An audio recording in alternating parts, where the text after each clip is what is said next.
Welcome and hello. This is a video tutorial on HEC HMS, and in this lesson, I'm going to be discussing subbasin baseflow methods, specifically the constant and recession type methods of baseflow. All right, what I have on the screen here is my HMS. I already have a watershed that's been delineated using the GIS tools, and then we've got some subbasins and an outlet. I'm going to zoom in just on this subbasin 1 here at the top, and I'm going to use this subbasin as an example for discussing the base flow. When I go ahead and select on a subbasin, it's selected here on the basin map as well as over here in the Watershed Explorer. And then down here in the Components Editor, the Subbasin tab has been selected by default. And now I have base flow methods in this bottom drop down here. Base flow refers to the portion of stream flow that is sustained primarily by groundwater seeping into the streams rather than direct runoff from precipitation. It is the slow, sustained flow of water into a river or stream that occurs between precipitation events, keeping the stream flowing even during dry periods. The base flow methods are right here in the dropdown. So we see none, bounded recession, constant monthly, linear reservoir, nonlinear, Boussinesque, and recession. In this video, we're going to be talking about the constant monthly and recession and bounded recession. All of these methods are either better suited for single event simulations and others are more suited for continuous simulations. So recession and bounded recession are better for single events, and then constant monthly is more suited for continuous simulations across multiple events. The base flow method that is assigned to a subbasin at the moment a subbasin is created is set in the Tools menu, Program Settings, and then this Defaults tab. Right now I have it set to Subbasin Base Flow Recession method, but you can go ahead and set the method to whatever you want it to be. Also, I can select multiple subbasins and change them all at the same time. So if I want to just click and then hold down Control and continue single left clicking on different subbasins, I could go up to Parameters, Base Flow, and then Change Methods. And then whatever I select here will be assigned to all the selected subbasins. All right, so let's go ahead and get started. I'm going to select Subbasin 1. I should probably first describe the none base flow method. When none is selected, then the subbasin will not compute base flow and that the outflow will only include direct runoff from the transform method. It might be also worth mentioning that except for the linear reservoir method, none of these base flow methods conserve mass. So it's important that we specify the parameter values accordingly so that we don't have a situation where the precipitation loss is less than the base flow volume. All right, let's next go ahead and select the constant monthly base flow option. When we select the base flow option, besides none, we have a base flow tab up here in the components editor to specify the specific parameter values. So let's go ahead and click on that. Now we see parameters specific to that base flow method, which is constant monthly. This particular base flow method is intended for continuous simulations, not just a single event. It allows the user to specify a constant base flow for each month of the year. So if I just go ahead and type in some numbers, I'm just for subbasin 1, of course, and I'm not going to do this for every month, but you kind of get the idea where you can just type in numbers to specify that what is an average January base flow, and then an average February base flow, and so on. Once we have our numbers all added in here, we can click Save, and then go up to Parameters, Base Flow, and then select Constant Monthly, and this will show us the numbers that we just typed in. This is the Global Editor menu, and it's helpful when looking at all the data for all the subbasins that use the same type of base flow method.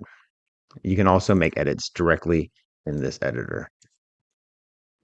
Okay, and then apply, close, and then there's the edit that we just made for March.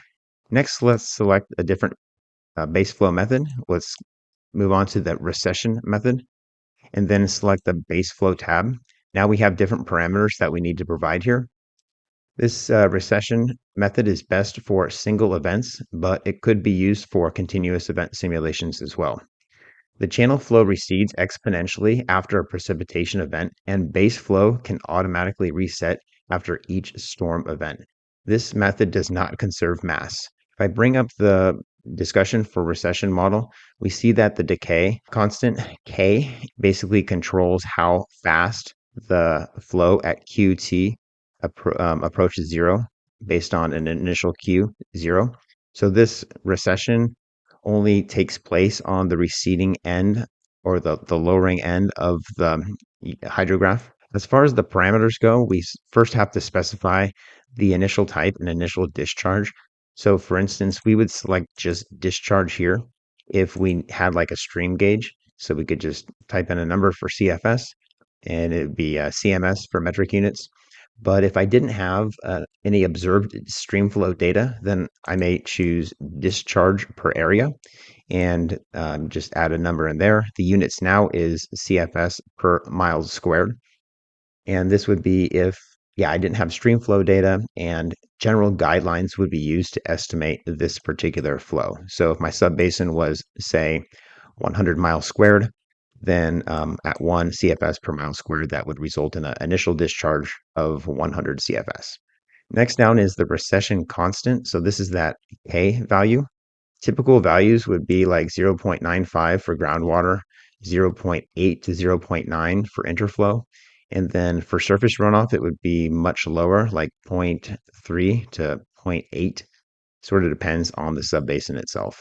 This recession constant describes the rate at which base flow recedes between storm events, and it's defined as the base flow at the current time to the base flow 1 day later. So that exponent t in the equation is going to be days. The last two fields are similar. We need to specify the threshold type, either ratio to peak or threshold discharge, and that controls the next field down, the last field.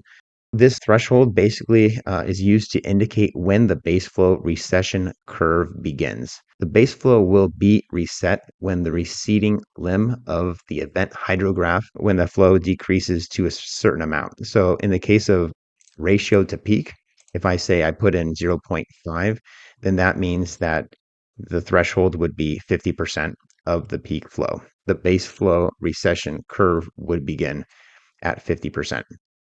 If I went threshold discharge, then this situation, I would actually type in a specific number. The ratio to peak is easy to scale across multiple subbasins, sort of like using discharge per area. But the threshold discharge is a little bit more specific to that one subbasin. The last base flow method I want to discuss is not recession, but it's bounded recession. And we're going to see some overlap here with the recession model. So I'll select bounded recession, and then I'll select that base flow time. And the first three parameter values here are the same for recession: initial type, initial discharge, and then constant. Below that, we have a maximum base flow value that we need to provide, except it's going to be for every single month. So for January, we could say it's 600. I'm just typing in some numbers. February might be 650. This is the maximum base flow. So the initial discharge may be something like, say, 200, and then the recession constant might be like 0.9 or 0.95. A couple differences between the bounded recession and then just normal recession is that you can specify the maximum base flow for each month, and also that this recession method and also the bounded recession base flow method does not reset the base flow after a storm event. So that was my discussion and the end of this lesson for discussing subbasin base flow methods, specifically the constant and recession and bounded recession methods in HEC HMS.